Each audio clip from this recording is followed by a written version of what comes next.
Om Swastiastu, Assalamualaikum warahmatullahi wabarakatuh. Salam sejahtera, Namo Buddhaya untuk kita semua.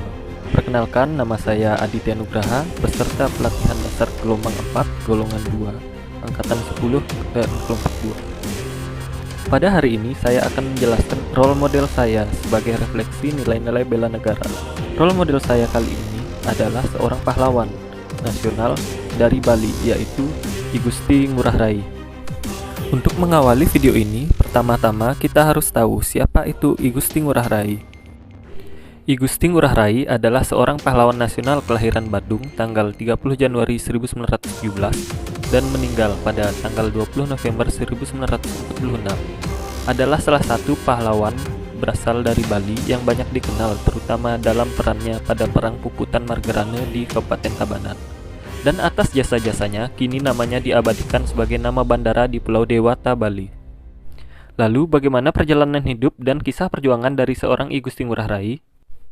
I Gusti Ngurah Rai dilahirkan dari seorang wanita keturunan Bali yang bernama I Gusti Ayu Kompiang, dan ayahnya yang juga keturunan Bali adalah seorang camat Petang yang bernama I Gusti Ngurah Palu.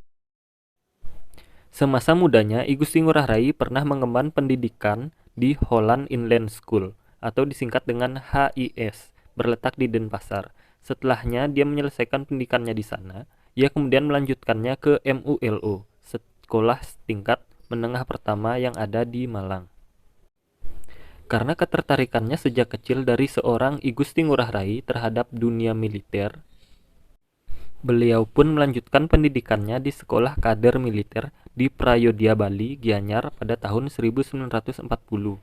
Ngurah Rai dilantik sebagai Letnan II yang kemudian meneruskan pendidikannya di Korps Opleid voor Reserve Officieren atau disingkat dengan CORO di Magelang, dan pendidikan artilerinya di Malang. Berbekal ilmu kemiliteran yang telah diperolehnya semasa muda dan pribadinya yang cerdas telah membawanya menjadi seorang intel sekutu di daerah Bali dan Lombok semasa penjajahan kolonial. Setelah Indonesia mendeklarasikan kemerdekaannya pada tanggal 17 Agustus 1945, ia bersama dengan rekan militernya ikut membentuk Tentara Keamanan Rakyat atau disingkat TKR Sunda Kecil. Kemudian ia diangkat sebagai komandannya. Berbekal rasa tanggung jawab sebagai komandan TKR, I Gusti Ngurah Rai pergi ke Yogyakarta yang menjadi markas besar TKR untuk berkonsolidasi dengan pimpinan pusat. Dan saat itu juga ia dilantik menjadi Komandan Resimen Sunda Kecil berpangkat Letnan Kolonel. TKR Sunda Kecil di bawah pimpinannya dengan kekuatan 13,5 kompi ditempatkan tersebar di seluruh kota di Bali. Saat itu pasukannya dikenal dengan nama Ciungwanara.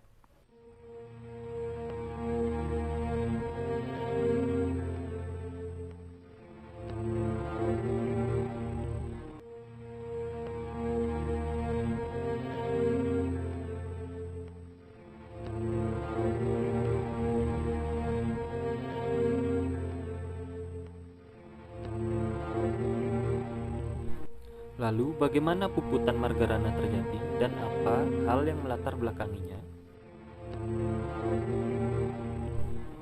Dilansir dari Dinas Komunikasi dan Informatika Pemerintah Kabupaten Kelungkung, Puputan Margarana terjadi setelah Jepang kalah dan Belanda datang ke Indonesia untuk mengambil alih atau merebut daerah kekuasaan Jepang. Belanda berambisi untuk membuat negara Indonesia Timur, namun beliau menolak untuk rencana Belanda tersebut, serta mengutip dari Dharmasena yang merupakan majalah resmi Departemen Pertahanan Keamanan. Dalam Perjanjian Linggarjati tanggal 15 November 1946, Belanda hanya mengakui kekuasaan de facto Indonesia pada wilayah Jawa, Madura, dan Sumatera. Pengakuan ini memunculkan rasa kekecewaan hati rakyat Bali. Dan pada tanggal 18 November 1946, markas pertahanan militer Belanda di Tabanan, Bali diserang habis-habisan. Hal ini membuat Belanda murka dan mengerahkan seluruh kekuatannya untuk mengepung Bali, khususnya daerah Tabanan. Pasukan yang dikirim Belanda melakukan serangan pada tanggal 20 November pada pukul 5.30 waktu Indonesia Tengah dengan menembaki area pasukan warga Bali. Lalu pada pukul 9 waktu Indonesia Tengah, 17 pasukan Belanda ditembak mati oleh pasukan Ciung Wanara yang dipimpin oleh Igusti Ngurah Rai. Sehingga Belanda pun kembali melakukan serangan, namun upaya beberapa kali dapat digagalkan oleh pasukan Ciung Wanara dengan serangan balik. Setelah beberapa kegagalan oleh Belanda, Belanda mundur sejauh 500 meter untuk menghindari pertempuran. Kesempatan ini digunakan oleh Igusti Ngurah Rai untuk meloloskan diri dari kepungan musuhnya. Namun dalam perjalanan meloloskan diri dari Belanda, Belanda mengirimkan pesawat terbang untuk memburu I Gusti Ngurah Rai beserta pasukan Ciung Wanara.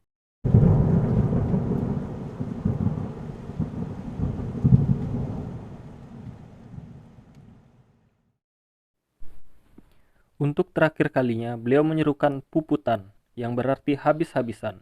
I Gusti Ngurah Rai bersama pasukan Ciung Wanara pun bertempur sampai titik darah penghabisannya untuk membela tanah air.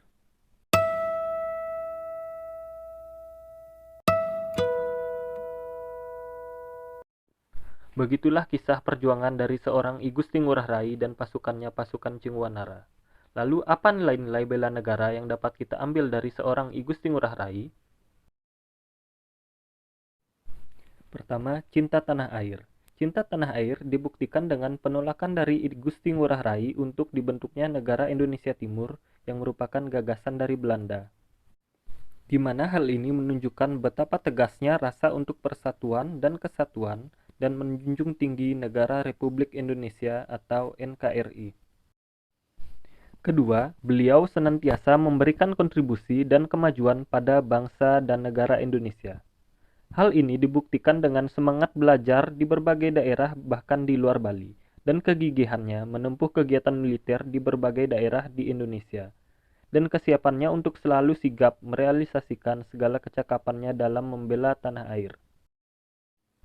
Dan ketiga, rela berkorban, di mana beliau dan pasukannya dengan gagah berani melawan penjajah dan mempertahankan tanah air Indonesia dengan mengorbankan seluruh tenaga bahkan nyawanya. Dan dengan kebulatan tekad, beliau dan pasukannya pun melakukan puputan.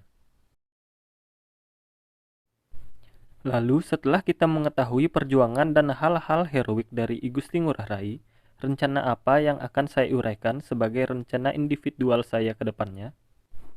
Pertama, saya akan selalu berpikiran terbuka dan siap mengikuti perkembangan ilmu pengetahuan, layaknya beliau yang selalu semangat meraih pendidikan dimanapun dan kapanpun. Mendapatkan kemampuan-kemampuan lebih di bidang yang saya laksanakan serta mengikuti perkembangan teknologi. Dan yang kedua, selalu menjaga kesehatan dan olah tubuh. Layaknya seorang pasukan yang siap melaksanakan tugas-tugas dan kepentingan publik dengan sigap dan cepat, sehingga dapat menjadi pribadi yang baik dan mampu memberikan pelayanan kepada masyarakat dengan lebih baik dan optimal. Sekian video ini saya buat. Jika ada salah-salah kata, saya mohon maaf. Dan saya Aditya Nugraha. Salam kerja, kerja, kerja.